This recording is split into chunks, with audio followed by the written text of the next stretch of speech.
uh, understanding physics, the complex physics that would also include astrophysics, a lot of mechanical uh, devices and formulas have been developed. For example, 3D printer, three-dimensional printer would depend a lot on technologies that could explain three-dimensional spatial and time horizons. And it would, for example, what is used in GPS system, as well as satellite or James Webb Telescope, would as well, would create frames and understand and process those frames, which could process particles of light through quantum properties as well as classical physics properties explained by Einstein, to then understand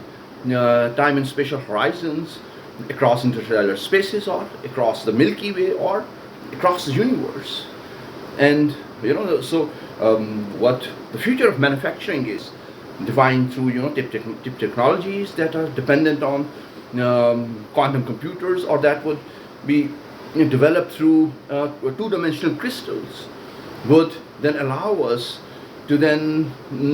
have mechanical outputs through mechanical processes to develop machines, space technologies that can understand and then process three-dimensional properties of time and spatial horizons, to then utilize fourth or second-dimensional properties as well, to then be used in medical science, could be used in material science, nanoparticles, and therefore one needs to then understand the trade policy of Trump administration, while at the same time one can also understand Inflation Reduction Act of Biden administration, that gave billions of dollars of subsidies to the manufacturing firms like Intel or many digital technological firms. And then you should understand how creativity and innovation is happening in the United States of America, while at the same time the Trump administration is sure through I think a robust feedback from the offices of science and technology that regulates the science and technology and research and development industries in the United States of America, that American exports should be rising phenomenally as the United States of America would be developing new technologies in even manufacturing sector, as well as oriented towards services sector technologies. For example,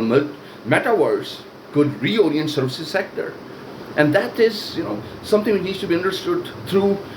high tariff rate policy. This across the nation states, Trump administration has imposed high tariffs. So therefore, it should be understood that there needs to be new value chains which are going to be developed, and international trade is going to be reshaped not only by America or Europe, but then stakeholders like China and East Asia, as well as India and Pakistan, or some countries in Africa or Latin America. But most importantly,